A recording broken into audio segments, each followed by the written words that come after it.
Nous sommes venus au nom du gouvernement, nous avons regardé les méfaits de la cassure du barrage, donc de la lame d'eau sur les investissements du monastère. Parce que vous savez que le monastère de Koubri, c'est un investissement historique et au-delà de son aspect confessionnel, c'est un investissement socio-économique qui impacte l'économie de notre pays. Donc nous avons toujours été sensibles aux investissements du monastère.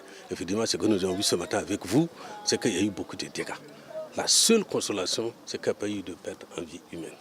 Donc, en tout cas, au nom du gouvernement, nous portons notre compassion aux moines, aux moniales, aux frères et à tous ceux qui habitent le monastère, ainsi qu'à toute la communauté sur place ici. C'est une brèche totale de la digue. Deuxièmement, une vidange totale de la cuvette, donc du plan d'eau.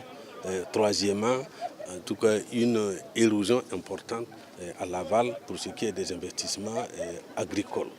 Et nous pensons que c'est vraiment dommage, c'est vraiment un sinistre, ce que nous appelons donc un sinistre en matière de construction de barrages. Parce que le sinistre, il est infrastructural, mais il est aussi humain et social. Ça, c'est le constat. Je suis venu avec les plus grands techniciens et ingénieurs du ministère, avec les éléments que nous avons sous la main. Nous allons repartir faire un diagnostic scientifique, essayer de remonter le temps. Parce qu'on nous a dit que le barrage a plus de 50 ans. Donc nous allons aller faire ce travail-là et puis sûrement faire des propositions scientifiques. Dans l'immédiat, quelles peuvent être les pistes de réflexion? Parce que ce matin, tout le staff du ministère a fait une réunion pour regarder. Puisqu'on a des collègues qui sont déjà venus voir. Samedi, des collègues sont venus voir. Hier, des collègues sont venus voir.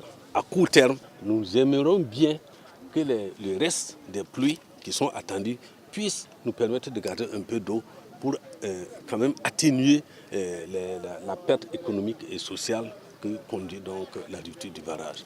Il y a plusieurs cas de figure.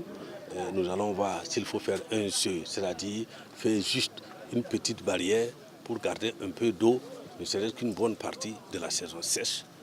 L'autre possibilité, c'est effectivement de reconstruire une digue semi-provisoire. Qu'est-ce que j'appelle semi-provisoire? C'est-à-dire reboucher la brèche. On va regarder tout ça parce qu'il y a un problème de coût, il y a un problème de faisabilité et il y a un problème de temps.